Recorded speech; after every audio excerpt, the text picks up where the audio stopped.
just going to fill in a bit for you about some of the details of what took place and the response of the campus and the response of the agencies that were assisting us in responding to this unspeakable tragedy.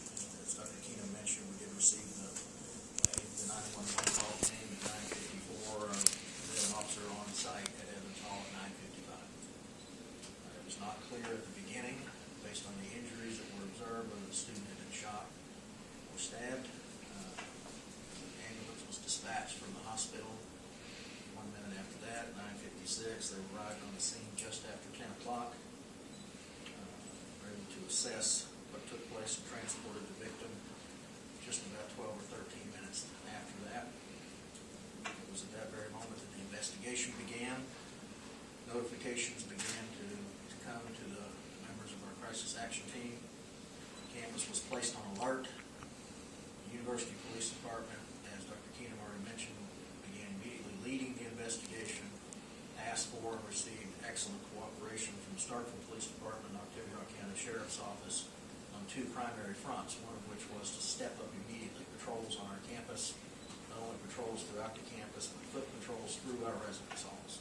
All of the residence hall staff were placed on alert, notified of what was taking place so they could begin responding to that. Evans Hall in particular was closed, only admissible to those who lived in Evans Hall. Meanwhile, the victim arrived about 10:20 at OCH. Emergency room doctors worked with Mr. Sanderson for about 40 minutes. He was finally pronounced dead right about 11 o'clock, 11:03, I believe. Our first Maroon Alert message went out to the campus after we had the information about this. Well, we actually authorized the Maroon Alert message and made the decision I did to open our incident command center to begin responding to this at 10:23. The Maroon Alert message actually went out at 10:27. As I mentioned, it wasn't initially clear based on the wounds of the student whether it was a stabbing victim or a shooting victim. We felt like we did not want to wait to find that out, to send out an alert to the campus, and so we sent out an alert indicating what had taken place and where it had taken place, and the fact that the perpetrators were still at large. About 30 minutes thereafter, we sent out a follow-up Maroon Alert message. These are text messages and email messages and postings on the university's website. Then, as I mentioned, the victim was declared deceased at about 11:03. A third Maroon Alert message went out at about 11:16, announcing to the campus that the student had passed away, confirming that it actually was a shooting, and again that the suspects were still at large. Approximately 12:30 a.m. we were able, through interagency cooperation, to reach the family and notify them down in the Madison area.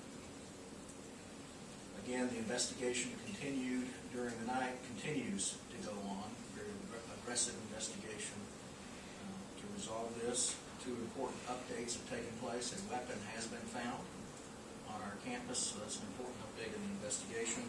And the police department reports that a person of interest has been identified. So we're encouraged that the investigation is making progress at this point.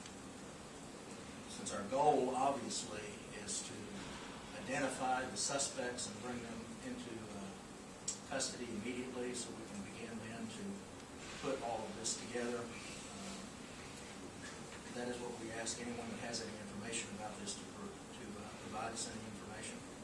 So our police department is particularly interested in anyone who feels as though they know anything about this, and have particularly asked if anyone during the night was approached by an individual who is roughly matching their African-American male, seeking a ride, particularly seeking a ride to Jackson, and we want that information. That's a piece that could be very helpful to us. So that's where we are right now. The campus is not under an emergency notification at this point, but we still have the campus alert out.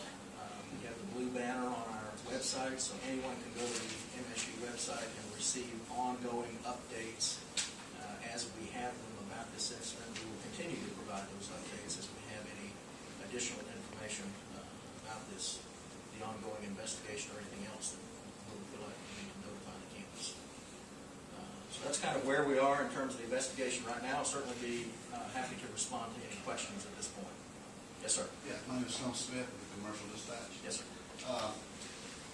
During the timeline here, the officers reported to the scene at 9:55. Yes, sir. The first room went out at 10:27. What sort of things do you take into consideration before you issue an alert? And you kind of talk about from the time the police reported that they're actually getting something to the sign. What kind of information do you need to make a decision to do the alert? It's always a balancing act. We're trying to have as accurate information as possible, even knowing that in the very initial stages of responding to a tragedy, information may be sketchy. Obviously, the highest priority of the police and other emergency responders at the very beginning was the health of the victim. And so the very first priority in responding was to get the ambulance there as quickly as possible, get Mr. Sanderson to the hospital, and attempt to save his life.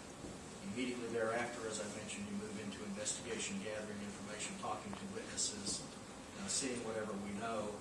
Then we are communicating my role, serving as the incident commander, receiving that information and authorizing the first alert that goes out to the campus. We err on the side of safety always, and so therefore, at the first point that we feel as though we have concrete enough information to tell our campus that something serious is happening, and they need to know that, we will send that out. Because as I mentioned, it wasn't even clear when we sent the first message out whether Mr. Sanderson was a stabbing or a shooting victim. Did not wait to learn that before we sent that message out. We knew the incident had occurred in Evans Hall, and we knew that those who had actually performed this act had not yet been identified, and so we needed to send those pieces of information out to the campus. Can I have follow-up? Was there one piece of information that said, okay, we've got this information now, we can send out the alert? Well, when the fact that it was very clear that we had a crime that had taken place on our campus, that we had a student who was very seriously injured by others and where it took place, and the fact that we knew at that point that we did not have possession of those who were responsible for that. Those were important pieces of information we needed to tell our campus, students, faculty, staff, community, something very serious had taken place to the extent that we could identify it, where it took place, and the fact that those who were responsible for that had not yet been captured. Those were the three pieces that we wanted to get out immediately. The very same moment that we made that decision, we also made the decision to open our incident command center, call in our crisis action team, and begin to respond as a campus to this, as well as then receiving information, ongoing information from our law enforcement agencies about the investigation. Brian Marcel, Clarion Ledger.